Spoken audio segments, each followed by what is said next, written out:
أعوذ بالله من الشيطان الرجيم. بسم الله الرحمن الرحيم.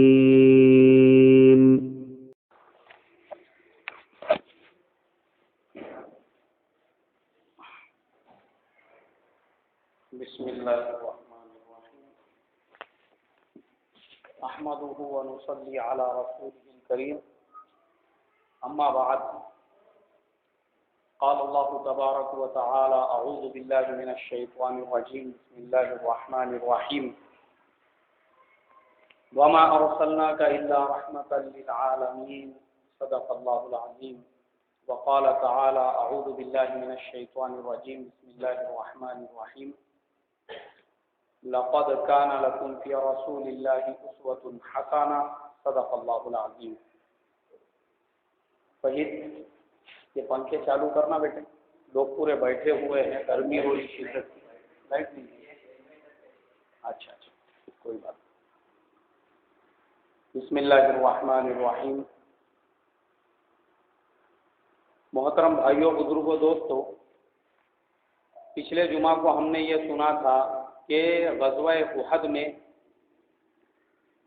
اللہ کے نبی صلی اللہ علیہ وسلم کے چچا حضرت حمزہ رضی اللہ تعالیٰ عنہ، حضرت مصعب بن عمیر رضی اللہ تعالیٰ عنہ، بڑے بڑے صحابہ شہید ہو گئے. اور ابو سفیان مسلمانوں سے یہ وعدہ کر کے کہ اگلے سال پھر ملنا ہے، واپس مکے کی طرف روانہ ہو گیا. اور اللہ کے نبی صلی اللہ علیہ وسلم اور صحابہ اکرام جو پہاڑیوں پر تھے وہ بھی نیچے آ گئے. تمام شہداء کو ان کی نماز جنازہ پڑھی گئی، کفن پہنایا گیا اور ان کی تدفین عمل میں آئی. یہ واقعہ ہے سن 3 ہجری کا، اور 3 ہجری میں یہ واقعہ ہے شوال کے مہینے کا. سنیچر کا دن تھا. اللہ کے نبی صلی اللہ علیہ وسلم واپس مدینہ منورہ، کیونکہ مدینہ منورہ کے باہر ہی یہ مقابلہ ہو رہا تھا. اب تو احد کا پہاڑ جو ہے وہ بالکل مدینے کے بیچ میں ہے، اور احد کے پہاڑ سے 10 کلومیٹر آگے تک مدینہ منورہ کی آبادی پھیل چکی ہے. اس زمانے میں مدینہ جو تھا وہ ایک گاؤں کی طرح تھا، اور جتنا مدینہ اللہ کے نبی صلی اللہ علیہ وسلم کے زمانے میں تھا، ابھی تو مسجد نبوی صلی اللہ علیہ وسلم اتنی لمبی چوڑی وسیع و عریض ہو چکی ہے کہ اس زمانے کا پورا مدینہ مسجد کے چھت کے نیچے آ چکا ہے. یہاں تک کہ حضرت طلحہ رضی اللہ تعالیٰ عنہ کا باغ جو مسجد نبوی صلی اللہ علیہ وسلم سے دوری پر تھا، جہاں پہ اللہ کے نبی صلی اللہ علیہ وسلم اکثر دوپہر کے وقت آرام فرمایا کرتے تھے، اور وہاں پر ایک کنواں تھا جس کا پانی آپ صلی اللہ علیہ وسلم کو بہت زیادہ مرغوب تھا. ابھی تو وہ کنواں اور وہ پورا کا پورا باغ بھی مسجد نبوی صلی اللہ علیہ وسلم کی چھت کے نیچے آ چکا ہے. تو اللہ کے نبی صلی اللہ علیہ وسلم پہنچے واپس مدینہ منورہ کی طرف. اب جو صحابہ شہید ہو چکے تھے ان کے رشتہ دار راستے میں ملنے لگے. حضرت حمنہ رضی اللہ تعالی عنہ جو حضرت مصعب بن عمیر رضی اللہ تعالی عنہ کی بیوی تھی، اللہ کے نبی صلی اللہ علیہ وسلم سے پوچھنے لگی کہ میرے شوہر کہاں ہیں. صحابہ اکرام رضوان اللہ تعالی علیہم اجمعین کی سب کی آنکھیں ڈب ڈبا گئی، اس لیے کہ وہ تو شہید ہو چکے تھے. ایک انصاری عورت وہ تیزی کے ساتھ میدان جنگ کی طرف جا رہی تھی. راستے میں اسے ایک صحابی ملے. انہوں نے پوچھا کہاں جا رہی ہے؟ کہنے لگی کہ مدینے میں یہ افواہ پھیل گئی ہے کہ نعوذ باللہ اللہ کے نبی صلی اللہ علیہ وسلم شہید ہو گئے. میں آپ صلی اللہ علیہ وسلم کا حال دیکھنے کے لیے جا رہی ہوں کہ آپ صلی اللہ علیہ وسلم کس حال میں. انہوں نے کہا ارے اللہ کی بندی، تیرا بیٹا شہید ہو چکا ہے۔ کہنے لگی میرے بیٹے کو چھوڑو، مجھے یہ بتاؤ اللہ کے نبی صلی اللہ علیہ وسلم کس حال میں۔ اس کے بعد پھر آگے بڑھی، ایک دوسرے صحابی ملے، ان سے پوچھا، انہوں نے یہ کہا کہاں جا رہی ہو؟ بولے میدان جنگ میں جا رہی ہوں۔ وہ کہنے لگے انا للہ و انا الیہ راجعون، تمہارے والد شہید ہو چکے ہیں۔ کہنے لگی میرے والد کو چھوڑو، پہلے یہ بتاؤ اللہ کے نبی صلی اللہ علیہ وسلم کس حال میں۔ پھر آگے بڑھی، پھر ایک صحابی ملے، انہوں نے پوچھا کہاں جا رہی ہو؟ کہنے لگی میدان جنگ کی طرف جا رہی ہو۔ وہ کہنے لگے تمہارے لیے ایک بری خبر ہے کہ تمہارے شوہر جنگ میں شہید ہو چکے ہیں۔ کہنے لگی میرے شوہر کو چھوڑو، یہ بتاؤ اللہ کے نبی صلی اللہ علیہ وسلم کس حال میں۔ یہ محبت تھی اللہ کے نبی صلی اللہ علیہ وسلم کی صحابہ اکرام کے دلوں میں، یہ عشق تھا، یہ تھے وہ سچے عاشق اللہ کے نبی صلی اللہ علیہ وسلم کو چاہنے والے، کہ بیٹا شہید ہو گیا اس کا کوئی غم نہیں، باپ شہید ہو گئے اس کا کوئی غم نہیں، بھائی شہید ہو گیا اس کا بھی غم نہیں، یہاں تک کہ شوہر بھی شہید ہو گئے اس کا بھی غم نہیں۔ کہنے لگی سب کا ماتم منا لوں گی مگر یہ بتاؤ اللہ کے نبی صلی اللہ علیہ وسلم کی حال میں۔ اور پھر جب میدان جنگ میں پہنچی اور دیکھا کہ اللہ کے نبی صلی اللہ علیہ وسلم بھی مدینہ منورہ کی طرف واپس آ رہے ہیں، آپ کا دیدار ہوا تو جان میں جان آئی اور دل کو سکون ملا، چین ملا، اطمینان ملا۔ اس کے بعد پھر مدینہ منورہ کی طرف واپس لوٹے۔ اب اللہ کے نبی صلی اللہ علیہ وسلم مدینے میں واپس آ گئے۔ یہودی خوشیاں منا رہے تھے، حالانکہ یہودیوں کے ساتھ یہ معاہدہ ہو چکا تھا کہ مدینے پر جو بھی حملہ کریں گا یہودی مسلمانوں کا ساتھ دیں گے، اور مسلمان یہودی سب جتنے مدینے کے رہنے والے ہیں مل کر ان کا مقابلہ کریں گے۔ اور ایک یہودی اس نے تمام یہودیوں سے کہا بھی کہ دیکھو مسلمان مصیبت میں ہیں اور ہمارا ان سے معاہدہ ہے۔ تو جو بڑے بڑے سردار تھے وہ کہنے لگے آج سنیچر کا دن ہے اور آج ہم لڑائی نہیں کرتے۔ اس نے کہا کہ یہ سب تمہارا بہانہ ہے، لیکن میں مسلمانوں کے ساتھ میں معاہدے کی پاسداری کروں گا۔ اور وہ بیچارہ اکیلا مسلمانوں کی طرف سے لڑنے کے لیے میدان جنگ میں کود گیا اور اسی میں مر گیا۔ جب اللہ کے نبی صلی اللہ علیہ وسلم کو اطلاع ملی، آپ نے کہا وہ ایک اچھا آدمی تھا۔ اور سب سے بڑا فائدہ تو یہ ہوا کہ مسلمان اور منافقین میں جو فرق ہے وہ واضح ہو گیا، اس لیے کہ جو 300 منافقین واپس آ گئے تھے وہ کھل کے مسلمانوں کے سامنے آ گئے کہ کون پکے مسلمان ہیں اور کس کے دل میں نفاق ہے۔ جو نفاق والے تھے وہ 300 واپس آ چکے تھے مدینے کی طرف۔ اور یہ جو لڑائی تھی اس میں ایک سبق یہ بھی ملا کہ وہ جو 50 صحابہ تھے جن کو اللہ کے نبی صلی اللہ علیہ وسلم نے اس ٹیکڑی کے اوپر بٹھا دیا تھا، مگر وہ وہاں سے ہٹ گئے، انہوں نے امیر کے حکم کا انتظار نہیں کیا۔ ان کے ہٹنے کی وجہ سے جو مسلمانوں کو فتح ہو چکی تھی وہ فتح جو ہے واپس میں مسلمانوں کے لیے ناکامی کا ذریعہ بن گئی۔ حالانکہ جنگ احد میں مسلمانوں کو کھلی ہوئی شکست نہیں ہوئی، اس کا کوئی رزلٹ ہی نہیں آیا۔ کیوں نہیں آیا؟ اس لیے نہیں آیا کیونکہ جنگ احد میں مسلمانوں کو کھلی ہوئی فتح ہو چکی تھی۔ بعد میں جب مسلمانوں کی طرف حملہ ہوا تو مسلمان سب پہاڑوں پر چڑھ گئے، اور غزوہ بدر میں جو مسلمانوں کو کامیابی ملی تھی تو 70 مشرکین کو مسلمانوں نے اپنا قیدی بنا لیا تھا، مگر اس جنگ میں مشرکین کے ہاتھ میں ایک بھی مسلمان قیدی نہیں تھا، اور مسلمان جو تھے وہ گنے چنے جو صحابہ تھے، حضرت مصعب ابن عمیر، حضرت حمزہ رضی اللہ تعالیٰ عنہ، حضرت ایسے جو گنے چنے صحابی تھے، حضرت حنظلہ رضی اللہ تعالیٰ عنہ، یہ بڑے بڑے صحابہ کے علاوہ پھر بہت ایسے جو دوسرے صحابہ تھے ان کی تعداد بھی بہت کم تھی۔ تو مشرکین کے پاس میں کوئی ایسی بڑی تعداد بھی نہیں تھی بتانے کے لیے کہ ہم نے بہت زیادہ مسلمانوں کو قتل کر دیا، شہید کر دیا، اور اتنے قیدی ہم پکڑ کے لے کر آئے، تو ان کی کھلی ہوئی کامیابی بھی نہیں تھی۔ مگر یہ جو 50 لوگ ہٹ گئے تھے، اس میں یہ عبرت ہم کو ملتی ہے کہ ہر حال میں امیر کی تابع داری کرنا چاہیے۔ زندگی کے کسی بھی معاملے میں ہو، جب تک آدمی امیر کی اطاعت میں رہے گا تو وہ اللہ کی مدد اور نصرت اس کے ساتھ شامل حال رہے گی، ہر لائن میں، ہر فیلڈ میں۔ چاہے آپ جماعت میں چل رہے ہو تو آپ کی کامیابی اسی میں ہے کہ آپ اپنے امیر کی اطاعت کرو، چاہے آپ کسی کام میں لگے ہوئے ہیں، دنیاوی کام میں، اور کوئی آپ کا ذمہ دار ہے، تو آپ کا فائدہ اسی میں ہے کہ آپ اپنے امیر کی اطاعت کرو، جو آپ کا بڑا ہے آپ اس کے تابع بن کر چلو، تو ہی آپ کو کامیابی ملے گی۔ آپ کسی کمپنی میں، کسی فیکٹری میں کام کرتے ہیں، کسی آفس میں کام کرتے ہیں، وہاں پہ جو آپ کا سپروائزر ہے، جو آپ کا ہیڈ ہے، جو آپ کے اوپر ہے، وہ آپ کا امیر ہے۔ آپ کی کامیابی اسی میں ہے کہ آپ اس کی تابع داری میں صحیح ڈھنگ سے کام کرو۔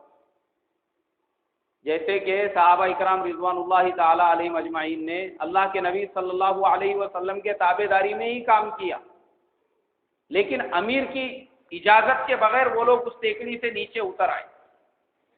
تو یہ بہت بڑی چیز ہے۔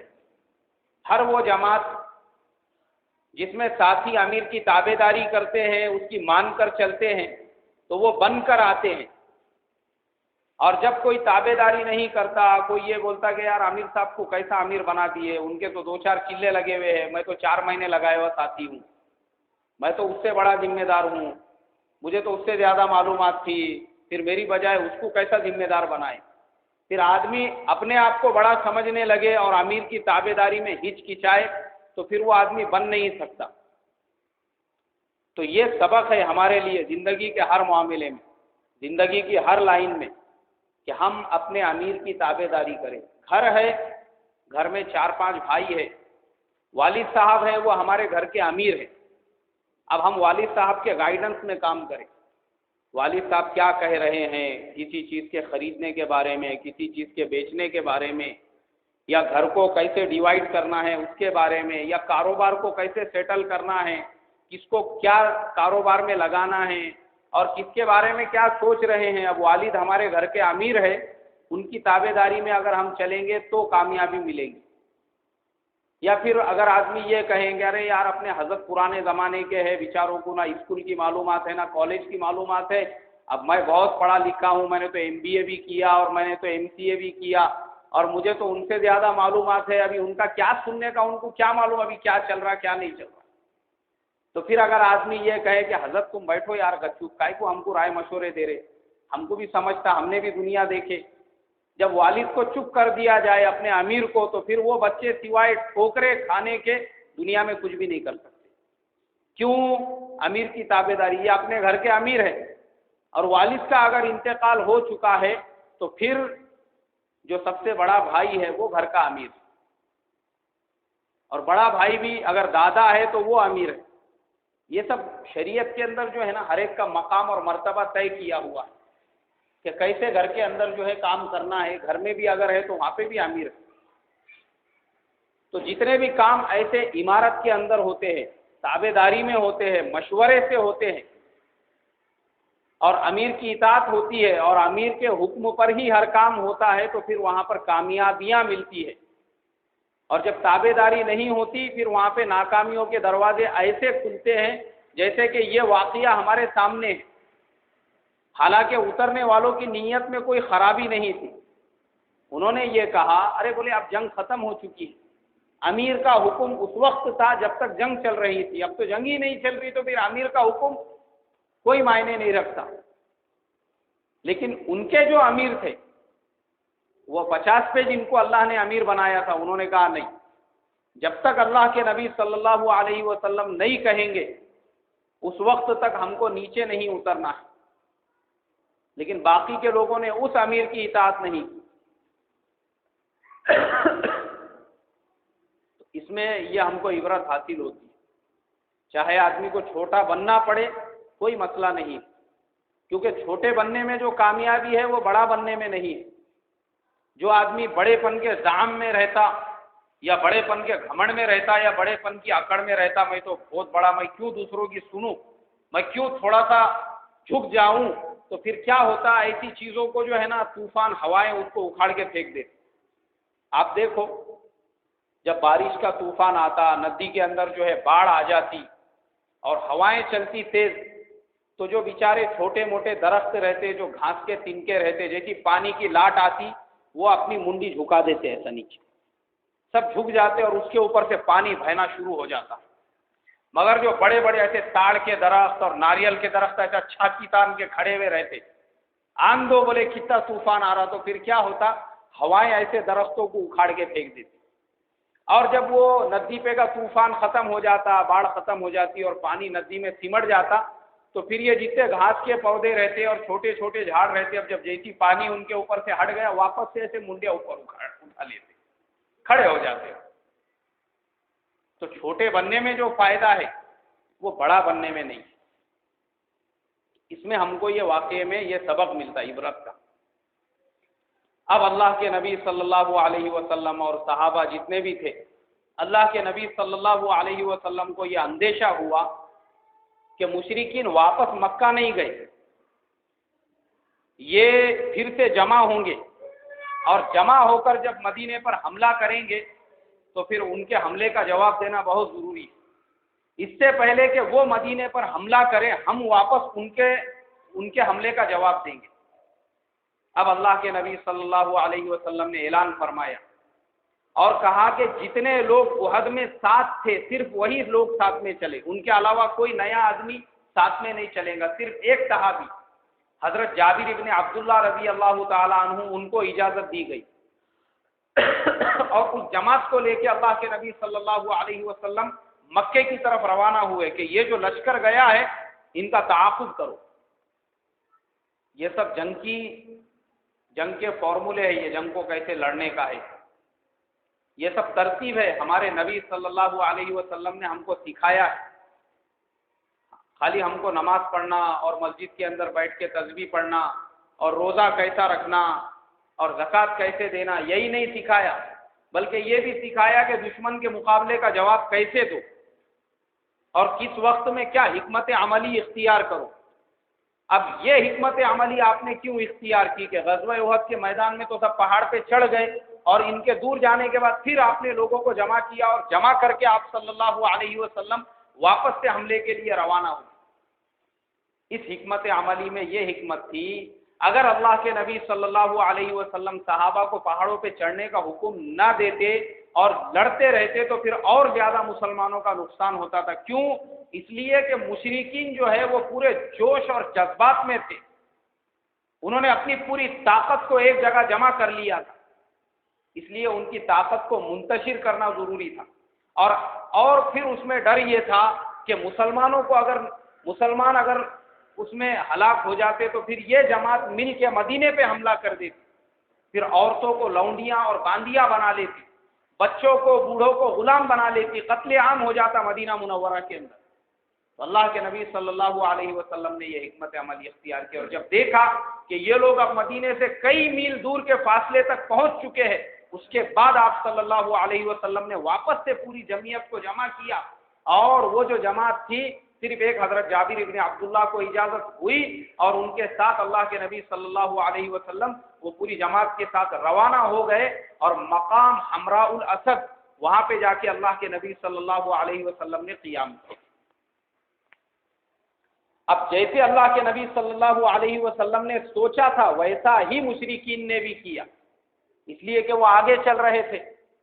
مقام روحا ایک جگہ ہے مکہ اور مدینے کے درمیان، ابو سفیان نے مشرکین کے لشکر کو وہاں پہ روک دیا، اور پورے لشکر کو روکنے کے بعد میں ان سے مشورہ کیا اور یہ کہا کہ ہم نے مدل میں جو ہے ہم نے معاملہ مسلمانوں کے ساتھ میں مدل میں کیا، نو لاس نو پروفٹ، ہمارا جو معاملہ ہوا اس لیے کہ ہم مکہ کس منہ سے جائیں گے، مکے میں جا کے ہم یہ نہیں کہہ سکتے کہ ہم نے جنگ جیت لی ہے، کیونکہ ہم تو جنگ جیتے ہی نہیں. اگر ہم یہ کہیں گے تو مکے والے ہم سے یہ سوال کریں گے اچھا جب تم جنگ جیت کر آئے ہو تو تمہارے ساتھ میں کتنے مسلمان غلام ہیں, کتنی باندیاں ہیں؟ اس لیے کہ غزوہ بدر میں مسلمانوں نے 70 مشرکوں کو اپنا غلام بنایا تھا, اور یہ احد میں واپس جا رہے ہیں, ان کے ساتھ میں کوئی بھی مسلمان نہیں ہے. تو بولے ہم کیا جواب دیں گے؟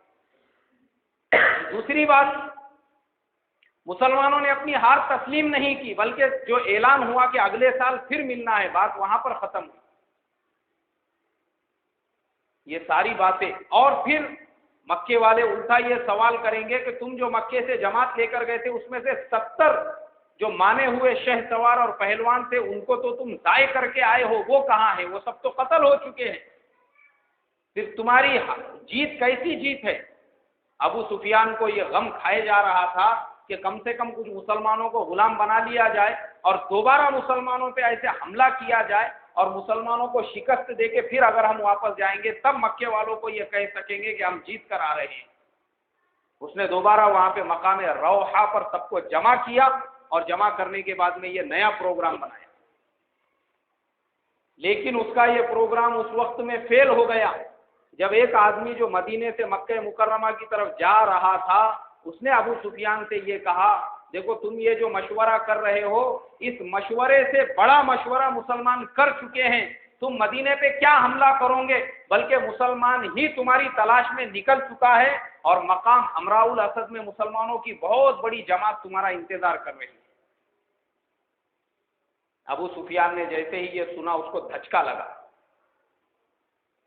اور وہ سمجھ گیا کہ محمد صلی اللہ علیہ وسلم نے بہت بڑی حکمت اختیار کی کہ جب ہم جوش جذبات میں تھے اور پوری طرح سے معاملہ ہمارے کنٹرول میں تھا میدان, اس وقت تو انہوں نے مسلمانوں کو منتشر کر دیا, اور جب ہم مدینہ سے کئی میل دور کے فاصلے پر نکل چکے ہیں وہ واپس مسلمانوں کو جمع کر کے اب ہماری تلاش میں نکلے ہیں اور وہ ہمیں چھوڑیں گے نہیں. اس لیے جتنے معاملے پر غزوہ احد کا معاملہ ختم ہوا ہے یہی ہمارے لیے بہتر ہے اس سے کہ ہم اپنا اور زیادہ نقصان کرائیں. اللہ کے نبی صلی اللہ علیہ وسلم نے 3 دن تک مقام حمراء الاسد میں مشرکین کا انتظار کیا اور وہاں پر آپ صلی اللہ علیہ وسلم مقیم رہے. ابو سفیان وہیں سے واپس چلا گیا, واپس نہیں آیا وہ مدینہ منورہ کی طرف. اس نے سمجھ لیا کہ اپنی خیر اسی میں ہے, وہ وہاں سے ادھر چلا گیا اور پھر آپ صلی اللہ علیہ وسلم مدینہ منورہ کی طرف واپس آ گئے اور وہ مکہ چلا گیا.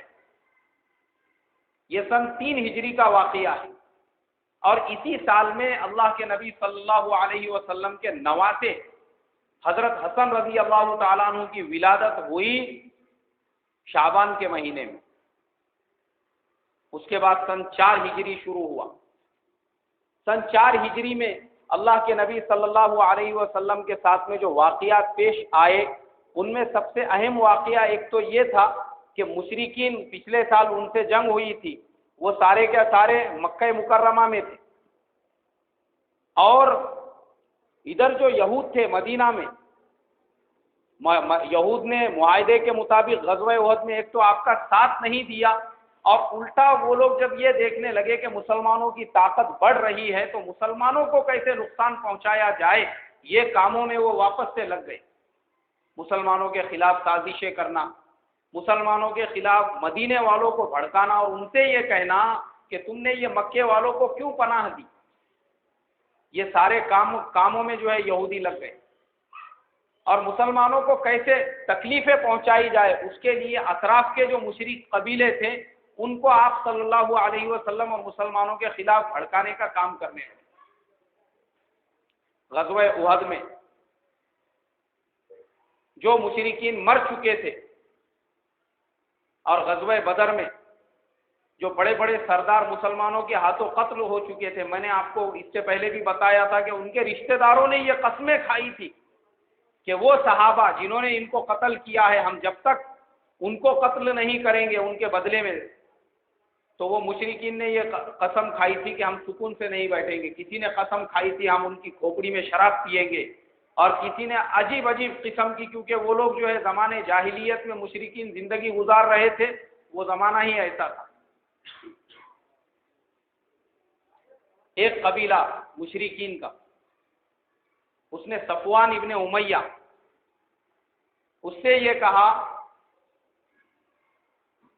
کہ تمہیں کون چاہیے؟ اس نے کہا مجھے حضرت خبیب رضی اللہ تعالیٰ عنہ چاہیے، اور ایک نے کہا کہ مجھے زید ابن دثنہ چاہیے، مجھے اپنے باپ کے قتل کے بدلے میں، انتقام میں ان کو قتل کرنا ہے۔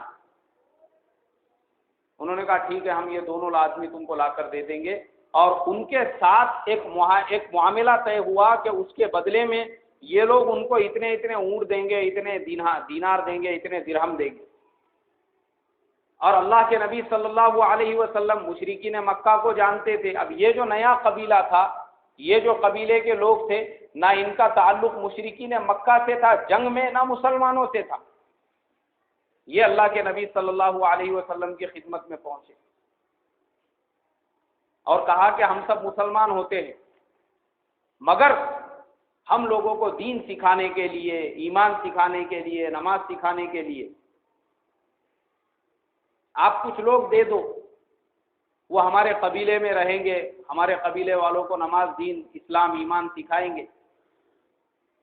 اللہ کے نبی صلی اللہ علیہ وسلم نے ایک روایت کے مطابق 6 اور دوسری روایت کے مطابق 10 صحابہ کی ایک جماعت ان کے حوالے کی، ٹھیک ہے ان کو لے کر جاؤ، یہ تم کو دین سکھائیں گے۔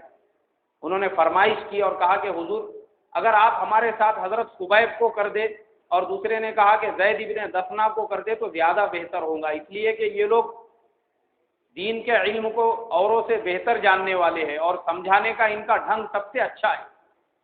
اللہ کے نبی صلی اللہ علیہ وسلم نے ان دونوں کو بھی ان کے ساتھ روانہ کر دیا۔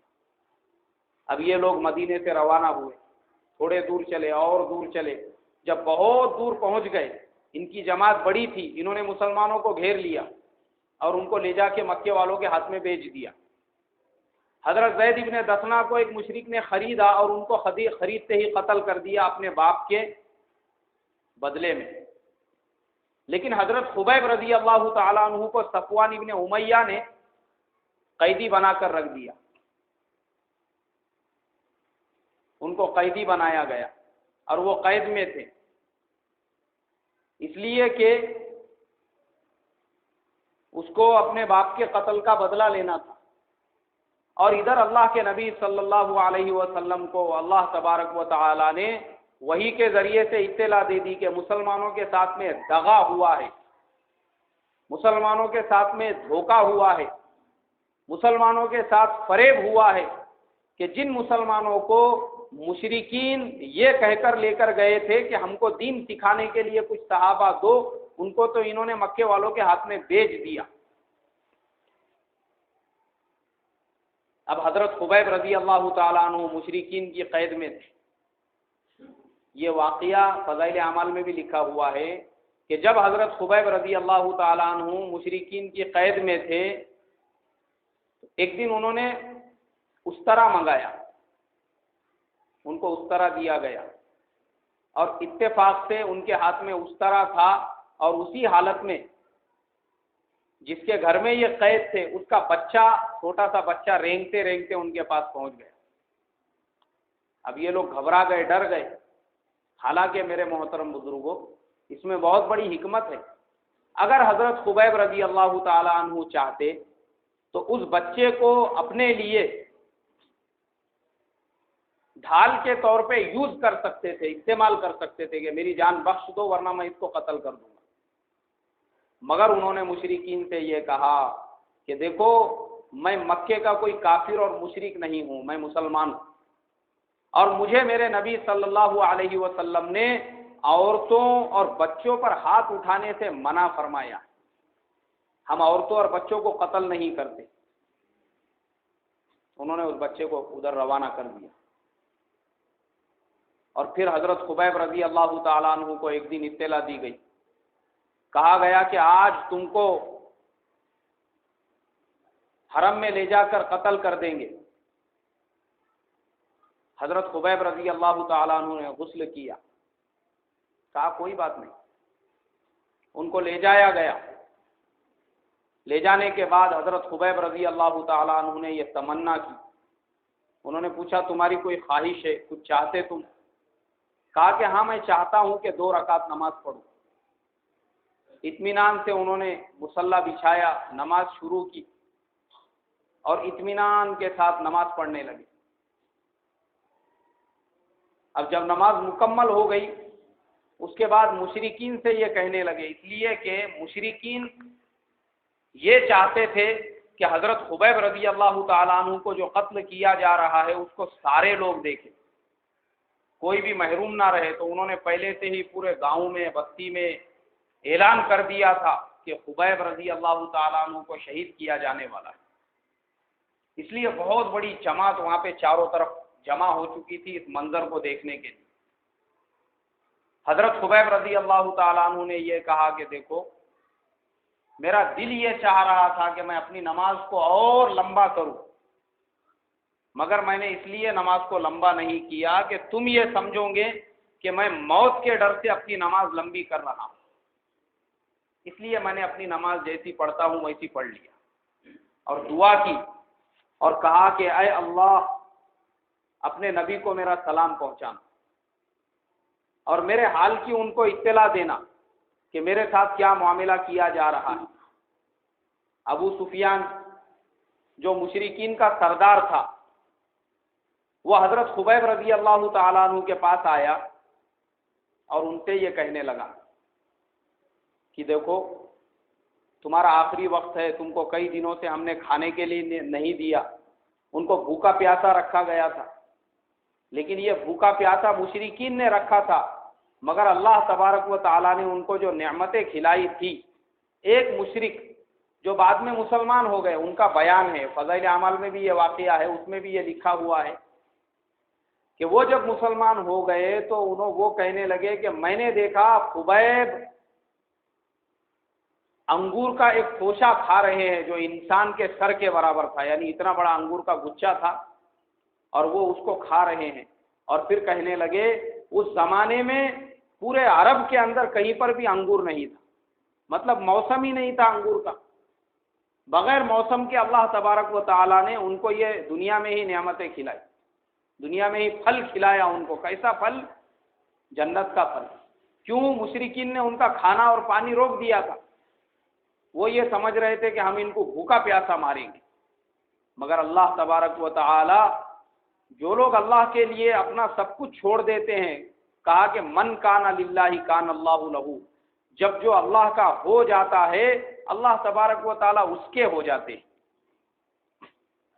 اس کو پھر یہ سارے فکر کرنے کی اور ٹینشن لینے کی ضرورت نہیں رہتی، مجھے کون کھلائے گا، کون پلائے گا، کون میرے روزی کا انتظام کرے گا، اور کون جو ہے میری ضرورتوں کو پورا کرے گا۔ اللہ تبارک و تعالیٰ اپنے خزانے سے پورا فرماتے ہیں۔